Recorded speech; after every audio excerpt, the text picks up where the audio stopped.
ಉಪಯುಕ್ತ.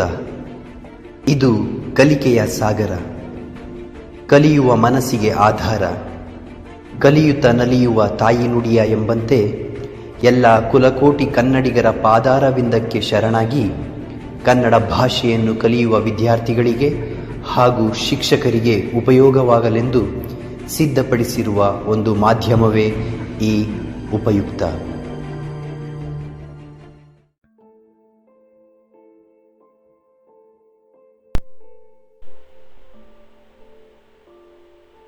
ಗದ್ಯ 7 ವೃಕ್ಷಸಾಕ್ಷಿ.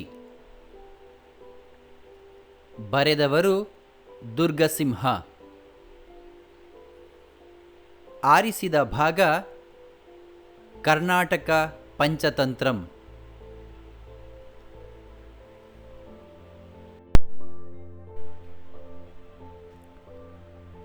ಕೊಟ್ಟಿರುವ ಪ್ರಶ್ನೆಗಳಿಗೆ ಒಂದು ವಾಕ್ಯದಲ್ಲಿ ಉತ್ತರಿಸಿರಿ.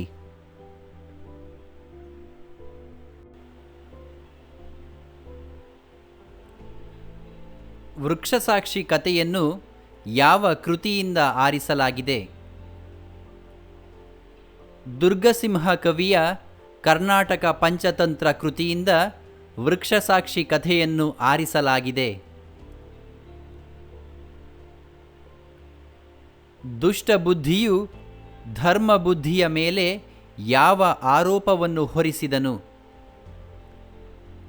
ದುಷ್ಟಬುದ್ಧಿಯು ಧರ್ಮಬುದ್ಧಿಯ ಮೇಲೆ ಹೊನ್ನಿನ ಕಳ್ಳತನದ ಆರೋಪವನ್ನು ಹೊರಿಸಿದನು.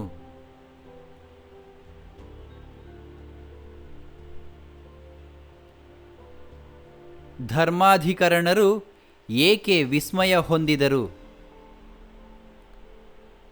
ಧರ್ಮಬುದ್ಧಿಯೇ ಹಣವನ್ನು ಕದ್ದಿರುವನೆಂಬುದಕ್ಕೆ ಅಲ್ಲಿರುವ ಅರಳಿಮರವೇ ಸಾಕ್ಷಿ ಎಂದು ದುಷ್ಟಬುದ್ಧಿಯು ಹೇಳಿದುದನ್ನು ಕೇಳಿ ಧರ್ಮಾಧಿಕರಣರು ವಿಸ್ಮಯಗೊಂಡರು.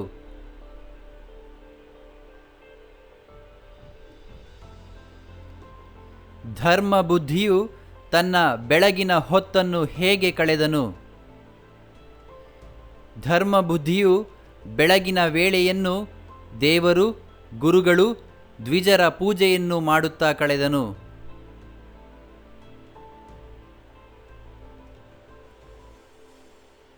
ಧರ್ಮಾಧಿಕರಣರು ವಟವೃಕ್ಷದ ಸಮೀಪಕ್ಕೆ ಏಕೆ ಬಂದರು? ಅಥವಾ ಧರ್ಮಾಧಿಕರಣರು ಸಾಕ್ಷಿ ಹೇಳಲು ಯಾರ ಬಳಿಗೆ ಹೋದರು? ಧರ್ಮಾಧಿಕರಣರು ವಟವೃಕ್ಷದ ಸಾಕ್ಷಿಯನ್ನು ಕೇಳಲು ವೃಕ್ಷದ ಸಮೀಪಕ್ಕೆ ಬಂದರು.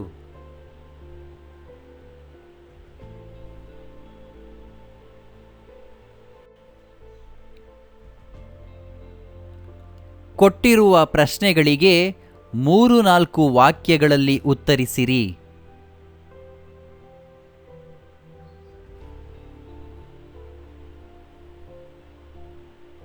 ಧರ್ಮಬುದ್ಧಿಗೆ ದುಷ್ಟಬುದ್ಧಿಯು ಯಾವ ಸಲಹೆ ಇತ್ತನು? ವ್ಯಾಪಾರದಿಂದ ಗಳಿಸಿದ ಹಣವನ್ನು ಅಥವಾ ಸಂಪತ್ತನ್ನು ಹಂಚಿಕೊಳ್ಳೋಣವೆಂದು ಧರ್ಮಬುದ್ಧಿಯು ದುಷ್ಟಬುದ್ಧಿಗೆ ಹೇಳಿದಾಗ ಅವನು ಹೀಗೆ ಹೇಳಿದನು: ನಾವು ಈ ಸಂಪತ್ತನ್ನು ಹಂಚಿಕೊಂಡು ಮನೆಯಲ್ಲೇ ಮನಸ್ಸು ಬಂದಂತೆ ಇರುವವರಲ್ಲ. ಆದ್ದರಿಂದ ನನಗೆ ನಿನಗೆ ವೆಚ್ಚಕ್ಕೆ ಬೇಕಾಗುವಷ್ಟನ್ನು ತೆಗೆದುಕೊಳ್ಳೋಣ, ಉಳಿದುದನ್ನು ಇಲ್ಲಿಯೇ ಇರಿಸೋಣ ಎಂದು ಸಲಹೆ ಇತ್ತನು.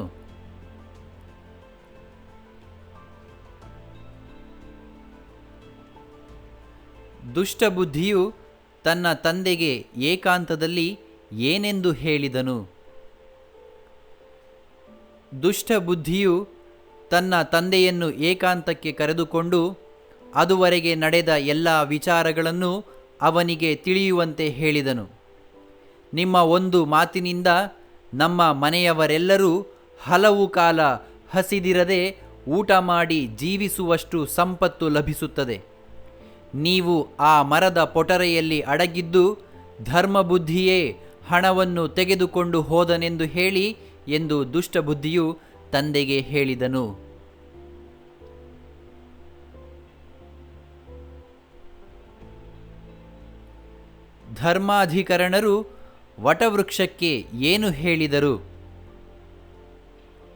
ಧರ್ಮಾಧಿಕರಣರು ವಟವೃಕ್ಷಕ್ಕೆ ನೀನಾದರೋ ಯಕ್ಷರೇ ಮೊದಲಾದ ಶ್ರೇಷ್ಠ ದೇವತೆಗಳ ವಾಸಸ್ಥಾನವಾಗಿದ್ದೀಯೆ. ಅಲ್ಲದೆ ಅವರೆಲ್ಲರಿಂದ ಪೂಜೆಗೊಳ್ಳುವಂಥವನೂ ಹೌದು. ನಿನ್ನನ್ನು ಸಾಕ್ಷಿಯಾಗಿ ಕೇಳುತ್ತಿದ್ದೇನೆ, ನೀನು ತಪ್ಪದೆ ಸಾಕ್ಷಿಯನ್ನು ಹೇಳು ಎಂದು ಹೇಳಿದರು.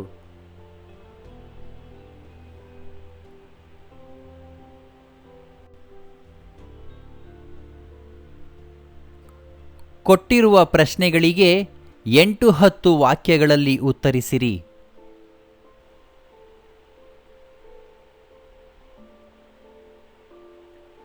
ವೃಕ್ಷಸಾಕ್ಷಿ ಪಾಠದಲ್ಲಿ ನೀವು ಮೆಚ್ಚುವ ಪಾತ್ರ ಯಾವುದು ಮತ್ತು ಏಕೆ? ವೃಕ್ಷಸಾಕ್ಷಿ ಪಾಠದಲ್ಲಿ ಧರ್ಮಬುದ್ಧಿಯ ಪಾತ್ರವನ್ನು ಮೆಚ್ಚಬೇಕಾಗುತ್ತದೆ. ಅವನು ದುಷ್ಟಬುದ್ಧಿಯೊಡನೆ ವ್ಯಾಪಾರಕ್ಕೆಂದು ಹೋಗಿ ಸಂಪತ್ತನ್ನು ಸಂಪಾದಿಸಿಕೊಂಡು ಬರುತ್ತಾನೆ. ಅದನ್ನು ಹಂಚಿಕೊಳ್ಳಲು ಬಯಸಿದಾಗ ದುಷ್ಟಬುದ್ಧಿಯ ಸಲಹೆಯನ್ನು ಮರುಮಾತಿಲ್ಲದೆ ಒಪ್ಪಿಕೊಳ್ಳುತ್ತಾನೆ. ದುಷ್ಟಬುದ್ಧಿಯನ್ನು ತನ್ನ ಸ್ನೇಹಿತನೆಂದು ಅವನಲ್ಲಿ ಪೂರ್ಣ ನಂಬಿಕೆಯನ್ನಿರಿಸುತ್ತಾನೆ. ದುಷ್ಟಬುದ್ಧಿಯೇ ಸಂಪತ್ತನ್ನು ಅಪಹರಿಸಿ ಧರ್ಮಬುದ್ಧಿಯ ಮೇಲೆ ಕಳ್ಳತನ ಆರೋಪವನ್ನು ಹೊರಿಸಿ ಬೊಬ್ಬೆ ಹಾಕಿದರೂ ಅವನು ಜಗಳವಾಡುವುದಿಲ್ಲ. ನ್ಯಾಯ ತೀರ್ಮಾನಕ್ಕೆ ಕರೆದಾಗಲೂ ಒಪ್ಪಿ ಹೋಗುತ್ತಾನೆ. ವೃಕ್ಷ ಸಾಕ್ಷಿಯನ್ನೂ ಅಂಗೀಕರಿಸುತ್ತಾನೆ. ಮನುಷ್ಯನ ಪಾಪ ಪುಣ್ಯ ಕೃತ್ಯಗಳನ್ನು ದೇವರು ಗಮನಿಸುತ್ತಾನೆ ಎಂಬ ನಂಬಿಕೆ ಅವನದು. ನ್ಯಾಯ ತೀರ್ಮಾನವಾಗುವ ದಿನವೂ ಅವನಲ್ಲಿ ಅಶಾಂತಿ, ಗಡಿಬಿಡಿ, ಗೊಂದಲ ಕಾಣಿಸುವುದಿಲ್ಲ. ಅಂದೂ ಅವನು ಎಂದಿನಂತೆ ದೇವ, ಗುರು, ದ್ವಿಜ ಪೂಜೆಯನ್ನು ನೆರವೇರಿಸುತ್ತಾನೆ. ತಾನು ತಪ್ಪು ಮಾಡಿಲ್ಲ, ಅಪರಾಧಿ ತಾನಲ್ಲ ಎನ್ನುವ ದೃಢ ಮನಸ್ಸು ಅವನದು. ಸತ್ಯವು ಪ್ರಕಟವಾಗಿಯೇ ತೀರುತ್ತದೆ ಎನ್ನುವ ವಿಶ್ವಾಸ ಅವನಲ್ಲಿದೆ. ಮರದಿಂದ ಹೊರಬಂದ ನುಡಿಯನ್ನು ಕೇಳಿದಾಗ ಅವನಿಗೆ ಇದು ದೇವರ ಮಾತಲ್ಲ, ದೈವವು ಸುಳ್ಳನ್ನು ಹೇಳಲಾರದು ಎಂದೆನಿಸಿ ಏನೋ ಮೋಸವಿದೆ ಎಂದು ಭಾವಿಸುತ್ತಾನೆ. ಆಗಲೂ ಆತ ದುಷ್ಟಬುದ್ಧಿಯ ಮೇಲೆ ಆರೋಪಿಸುವುದಿಲ್ಲ, ಜಗಳವಾಡುವುದಿಲ್ಲ. ಸುಳ್ಳು ಹೇಳುವುದೇ ವರ್ತಕರ ವೃತ್ತಿ ಧರ್ಮ. ಹಾಗಾಗಿ ನಾನೂ ಸುಳ್ಳು ಹೇಳಿದ್ದೇನೆ ಎಂದು ತನ್ನ ಮೇಲೆ ಆರೋಪದ ಹೊರೆ ಹೊತ್ತ ನೆಪ ಮಾಡಿ ಸತ್ಯ ಸಂಗತಿಯು ಹೊರಬರುವಂತೆ ಮಾಡುತ್ತಾನೆ. ಹೀಗೆ ಧರ್ಮಬುದ್ಧಿಯು ಹೆಸರಿಗೆ ತಕ್ಕ ನಡೆ ನುಡಿಯುಳ್ಳವನಾಗಿದ್ದಾನೆ. ಅನ್ಯರ ಮಾತನ್ನು ತಿರಸ್ಕರಿಸದೆ ಸಮ್ಮತಿಸುವ ಸ್ವಭಾವ ಅವನದು. ಹಾಗಿದ್ದರೂ ಸಂದರ್ಭ ಬಂದಾಗ ವಂಚನೆಯನ್ನು, ರಹಸ್ಯವನ್ನು ಹೊರಹೊರಡಿಸುವ ಚಾಣಾಕ್ಷತನವೂ ಅವನಲ್ಲಿದೆ. ಈ ಕಾರಣಗಳಿಂದಾಗಿ ಧರ್ಮಬುದ್ಧಿಯ ಪಾತ್ರವನ್ನು ಮೆಚ್ಚಬೇಕಾಗುತ್ತದೆ.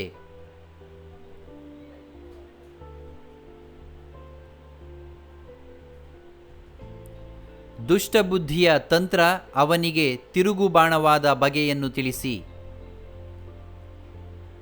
ತಾವು ಸಂಪಾದಿಸಿರುವ ಸಂಪತ್ತನ್ನು ಹಂಚಿಕೊಳ್ಳೋಣವೆಂದು ಧರ್ಮಬುದ್ಧಿಯು ಹೇಳಿದಾಗ ದುಷ್ಟಬುದ್ಧಿ ಖರ್ಚಿಗೆ ಬೇಕಾಗುವಷ್ಟನ್ನು ತೆಗೆದುಕೊಂಡು ಉಳಿದುದನ್ನು ಮರದ ಹತ್ತಿರ ಹುಗಿದಿಡೋಣವೆನ್ನುತ್ತಾನೆ. ಆಗಲೇ ಅವನ ಮನದಲ್ಲಿ ಎಲ್ಲ ಸಂಪತ್ತನ್ನು ಅಪಹರಿಸುವ ಮುಂದಾಲೋಚನೆ ಇರುತ್ತದೆ. ಹುಗಿದಿಟ್ಟ ಹಣವನ್ನು ತಾನೇ ಅಪಹರಿಸಿ ಧರ್ಮಬುದ್ಧಿಯೊಡನೆ ಆ ಸ್ಥಳಕ್ಕೆ ಬಂದು ಹಣವಿಲ್ಲದಿರುವುದನ್ನು ನೋಡಿ ತನಗೇನೂ ತಿಳಿಯದ ಹಾಗೆ ಧರ್ಮಬುದ್ಧಿಯ ಮೇಲೆ ಕಳ್ಳತನದ ಆರೋಪ ಹೊರಿಸಿ ತಾನು ಹಾಳಾದೆನೆಂದು ಬೊಬ್ಬೆ ಹೊಡೆಯುತ್ತಾನೆ. ನ್ಯಾಯಾಧಿಕರಣದವರಿಗೆ ದೂರು ಕೊಡುತ್ತಾನೆ. ಧರ್ಮಬುದ್ಧಿಯೇ ಕದ್ದಿರುವನೆಂಬುದಕ್ಕೆ ಮರವೇ ಸಾಕ್ಷಿ, ಅದು ಸಾಕ್ಷಿ ಹೇಳುತ್ತದೆ ಎಂದು ನ್ಯಾಯ ತೀರ್ಮಾನಿಸುವವರಿಗೆ ಹೇಳಿ ಅಚ್ಚರಿ ಮೂಡಿಸುತ್ತಾನೆ. ಒಲ್ಲದ ಮನಸ್ಸಿನ ತಂದೆಗೆ ಹೇಳಿ ಒಪ್ಪಿಸಿ ಮರದ ಪೊಟರೆಯಲ್ಲಿ ಅಡಗಿಸಿ ಕೂರಿಸುತ್ತಾನೆ. ಅವನು ಮಗನ ಮೇಲಿನ ಪ್ರೀತಿಯಿಂದ ನ್ಯಾಯಾಧಿಕರಣದವರು ಹಾಗೂ ನೆರೆದ ಜನಗಳ ಮುಂದೆ ಧರ್ಮಬುದ್ಧಿಯೇ ಹಣವನ್ನು ತೆಗೆದುಕೊಂಡಿರುವನೆಂದು ಮರವು ಹೇಳುವಂತೆ ಹೇಳುತ್ತಾನೆ. ಈ ಹಂತದವರೆಗೆ ದುಷ್ಟಬುದ್ಧಿಯ ತಂತ್ರಗಾರಿಕೆ ಫಲಪ್ರದವಾಗುತ್ತದೆ. ಮರದ ಮಾತನ್ನು ಆಲಿಸಿದ ಧರ್ಮಬುದ್ಧಿಗೆ ಇದರಲ್ಲೇನೋ ಮೋಸವಿದೆ ಎಂದೆನಿಸುತ್ತದೆ. ಅವನು ಮರಕ್ಕೆ ಸುತ್ತು ಬಂದು ಪರೀಕ್ಷಿಸಿ ರಹಸ್ಯವನ್ನು ಅರಿಯುತ್ತಾನೆ. ಅದನ್ನು ಪ್ರಕಟಿಸದೆ ತಾನೇ ತಪ್ಪು ಮಾಡಿದವನೆಂದು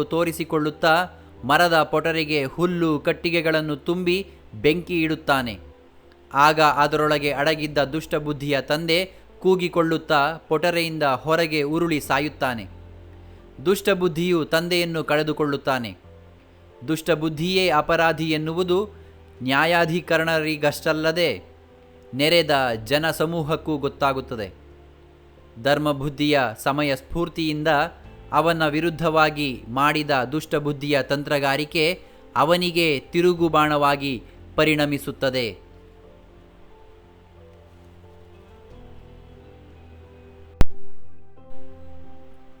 ಸಂದರ್ಭಸಹಿತ ಸ್ವಾರಸ್ಯವನ್ನು ವಿವರಿಸಿ.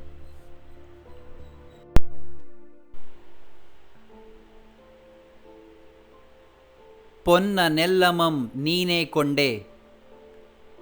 ದುರ್ಗಸಿಂಹನ ಕರ್ನಾಟಕ ಪಂಚತಂತ್ರವೆನ್ನುವ ಗದ್ಯ ಕಾವ್ಯದಿಂದ ಈ ವಾಕ್ಯವನ್ನು ಆಯ್ದುಕೊಳ್ಳಲಾಗಿದೆ. ಇದು ವೃಕ್ಷಸಾಕ್ಷಿ ಎನ್ನುವ ಕಥೆಯಲ್ಲಿದೆ. ಈ ಮಾತನ್ನು ದುಷ್ಟಬುದ್ಧಿಯು ಧರ್ಮಬುದ್ಧಿಗೆ ಹೇಳಿದ್ದಾನೆ. ಧರ್ಮಬುದ್ಧಿ ದುಷ್ಟಬುದ್ಧಿ ಇವರಿಬ್ಬರೂ ಜೊತೆಗೂಡಿ ವ್ಯಾಪಾರ ಮಾಡಿ ಸಂಪತ್ತನ್ನು ಸಂಪಾದಿಸಿ ಸ್ವಂತ ಊರಿಗೆ ಹಿಂದಿರುಗುತ್ತಾರೆ. ಊರಿನ ಹೊರ ಉದ್ಯಾನದಲ್ಲಿ ಉಳಿಯುತ್ತಾರೆ. ಸಂಪತ್ತನ್ನು ಪಾಲು ಮಾಡಿಕೊಳ್ಳೋಣ ಎಂದು ಧರ್ಮಬುದ್ಧಿಯು ಸೂಚಿಸುತ್ತಾನೆ. ಆಗ ದುಷ್ಟಬುದ್ಧಿ, ನಾವು ಮನೆಯಲ್ಲೇ ಇರುವವರಲ್ಲ, ಮತ್ತೆ ವ್ಯಾಪಾರಕ್ಕಾಗಿ ಹೊರಡುವವರು. ಆದ್ದರಿಂದ ಖರ್ಚಿಗೆ ಸಾಕಾಗುವಷ್ಟು ಹಣವನ್ನು ತೆಗೆದುಕೊಳ್ಳೋಣ, ಉಳಿದುದನ್ನು ಇಲ್ಲಿಯೇ ಹುದುಗಿಡೋಣ ಎನ್ನುತ್ತಾನೆ. ಧರ್ಮಬುದ್ಧಿ ಒಪ್ಪುತ್ತಾನೆ.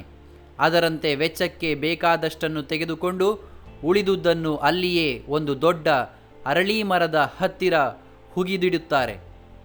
ಮನೆಗೆ ಹೋದ ದುಷ್ಟಬುದ್ಧಿ ಕೆಲವು ದಿನಗಳ ನಂತರ ತಾನೊಬ್ಬನೇ ಬಂದು ಹಣವನ್ನು ಒಯ್ಯುತ್ತಾನೆ.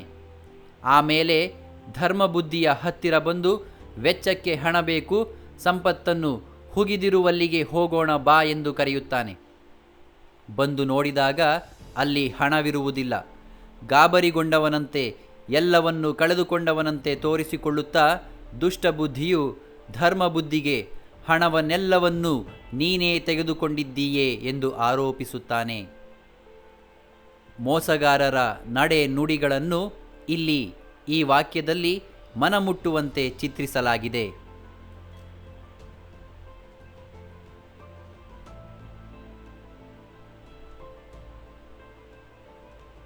ಈತನ ಮಾತು ಅಶ್ರುತಪೂರ್ವಮಂ.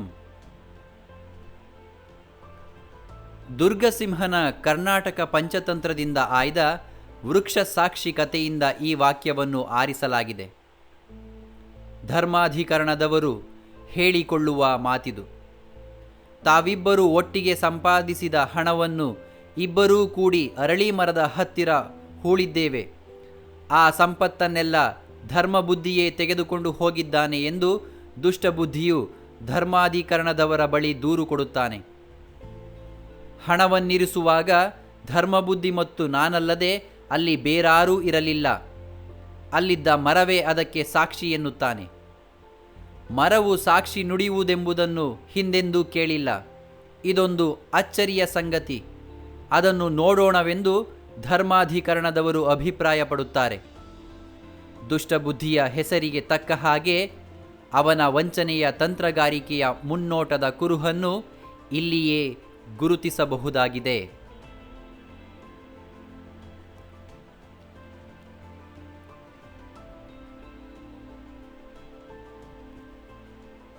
ನಿನ್ನ ಪಳುವಗೆ ನಮ್ಮ ಕುಲಮನೆಲ್ಲಮನ್ ಅಳಿವ ಬಗೆ.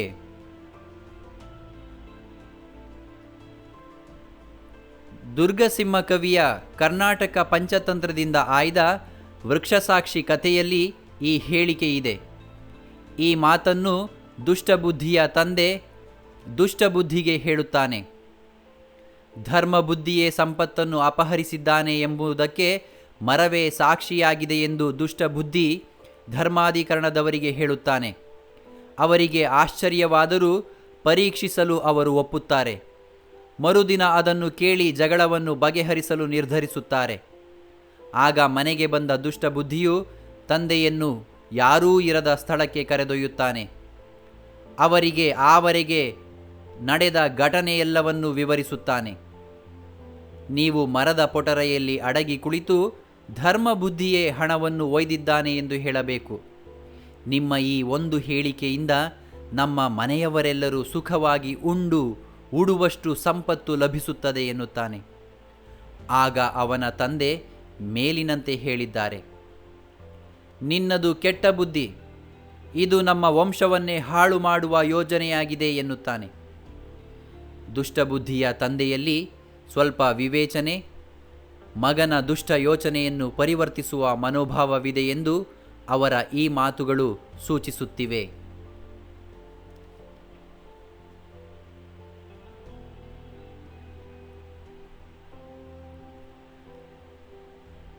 ಪ್ರಕೃತಿ ವಿಕೃತಿಯಾದ ಮನುಷ್ಯನಾಯುಷ್ಯಂ ಕುಂದುಗುಂ. ದುರ್ಗಸಿಂಹನ ಕರ್ನಾಟಕ ಪಂಚತಂತ್ರವೆನ್ನುವ ಗದ್ಯ ಕಾವ್ಯದಿಂದ ಆಯ್ದ ವೃಕ್ಷಸಾಕ್ಷಿ ಕಥೆಯಿಂದ ಈ ಹೇಳಿಕೆಯನ್ನು ಆಯ್ಕೆ ಮಾಡಲಾಗಿದೆ. ಇದು ಒಂದು ರೂಢಿಯಲ್ಲಿರುವ ಹೇಳಿಕೆ. ಕವಿ ಅದನ್ನು ಸಾಂದರ್ಭಿಕವಾಗಿ ಬಳಸಿಕೊಂಡಿದ್ದಾನೆ. ದುಷ್ಟಬುದ್ಧಿಯು ಹೇಳಿದಂತೆ ಧರ್ಮಾಧಿಕರಣದವರು ಅರಳಿ ಮರದ ಬಳಿಗೆ ಬಂದು ಸಾಕ್ಷಿ ನುಡಿಯುವಂತೆ ಅದನ್ನು ಕೇಳಿಕೊಳ್ಳುತ್ತಾರೆ. ಆಗ ಅದರ ಪೊಟರೆಯೊಳಗಿದ್ದ ದುಷ್ಟಬುದ್ಧಿಯು ಧರ್ಮದ ನಡೆಯನ್ನು ಬಿಟ್ಟು ಮಗನು ಹೇಳಿಕೊಟ್ಟಂತೆ ಧರ್ಮಬುದ್ಧಿಯೇ ಧನವನ್ನು ಒಯ್ದಿದ್ದಾನೆ ಎಂದು ಮರವೇ ಉತ್ತರಿಸುವಂತೆ ನುಡಿಯುತ್ತಾನೆ. ಸಹಜ ಸ್ವಭಾವವನ್ನು ಬಿಟ್ಟು ಅಡ್ಡಹಾದಿ ಹಿಡಿಯುವ ಮನುಷ್ಯನ ಜೀವಿತಾವಧಿಯು ಕ್ಷೀಣಿಸುತ್ತದೆ ಎನ್ನುವ ಹೇಳಿಕೆಗೆ ಅನುಗುಣವಾಗಿ ದುಷ್ಟಬುದ್ಧಿಯ ತಂದೆಯು ನುಡಿದನೆಂದು ಕವಿಯು ಹೇಳಿದ್ದಾನೆ. ಈ ಮೂಲಕ ಅದರ ಪರಿಣಾಮವನ್ನು ಅವನು ಸೂಚಿಸಿದ್ದಾನೆ.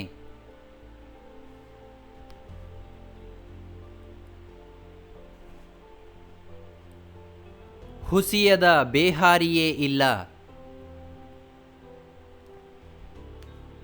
ಇದು ದುರ್ಗಸಿಂಹನ ಕರ್ನಾಟಕ ಪಂಚತಂತ್ರದ ವೃಕ್ಷಸಾಕ್ಷಿ ಕಥೆಯಲ್ಲಿರುವ ಒಂದು ಹೇಳಿಕೆ.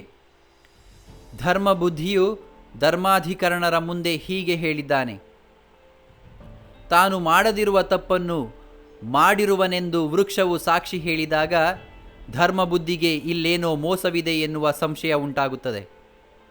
ಆಗ ಅವನು ಆ ಅರಳಿ ಮರಕ್ಕೆ ಪ್ರದಕ್ಷಿಣೆ ಬರುತ್ತಾನೆ. ಅದರಲ್ಲಿರುವ ಪೊಟರೆಯನ್ನು, ಅಲ್ಲಿ ಜನರು ಓಡಾಡಿರುವ ಕುರುಹನ್ನು ಗಮನಿಸುತ್ತಾನೆ. ಆಗ ಅವನಿಗೆ ತನ್ನ ಸಂದೇಹ ನಿಜವಾದುದೆನಿಸುತ್ತದೆ. ತಮ್ಮ ಸಂದೇಹದ ನೈಜ ಚಿತ್ರವನ್ನು ಹೊರತರಲು ಅವನು ಕತೆ ಕಟ್ಟುತ್ತಾನೆ. ಸುಳ್ಳು ನುಡಿಯದ ವ್ಯಾಪಾರಿಯೇ ಇಲ್ಲ, ಅದು ವ್ಯಾಪಾರಿಗಳ ಧರ್ಮ. ನಾನೂ ವ್ಯಾಪಾರಿಯೇ, ಸುಳ್ಳು ಹೇಳಿದ್ದೇನೆ. ಹಣ ಒಯ್ಯಲು ಪ್ರಯತ್ನಿಸಿದುದು ನಿಜ.